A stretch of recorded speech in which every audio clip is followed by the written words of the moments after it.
ঘুষ গ্রহণের মামলায় জামিন পেয়েছেন সাবেক স্বরাষ্ট্র প্রতিমন্ত্রী ও বিএনপি নেতা লুৎফুজ্জামান বাবর। ৬ মার্চ ঢাকার বিশেষ জজ ৩ আদালতের বিচারক মোহাম্মদ আবু তাহের এই আদেশ দেন। মামলায় বিএনপি ভারপ্রাপ্ত চেয়ারম্যান তারেক রহমান ও লুৎফুজ্জামান বাবর সহ ৮ জনের বিরুদ্ধে যুক্তিতর্ক উপস্থাপনের জন্য আগামী ১৮ মার্চ দিন ধার্য করেছেন আদালত। বসুন্ধরা গ্রুপের পরিচালক সাব্বির হত্যা মামলার আসামি সাফিয়াত সোবহান সানভীরকে দায় মুক্তি দেওয়ার উদ্দেশ্যে ২১ কোটি টাকা ঘুষ গ্রহণের অভিযোগ ওঠে। অভিযোগের ভিত্তিতে ২০০৭ সালে রাজধানীর রমনা থানায় মামলাটি করা হয়।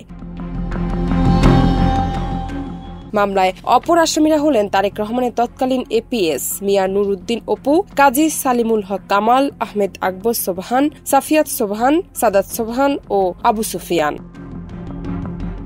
জান্নাত নিপু, দেশ রূপান্তর।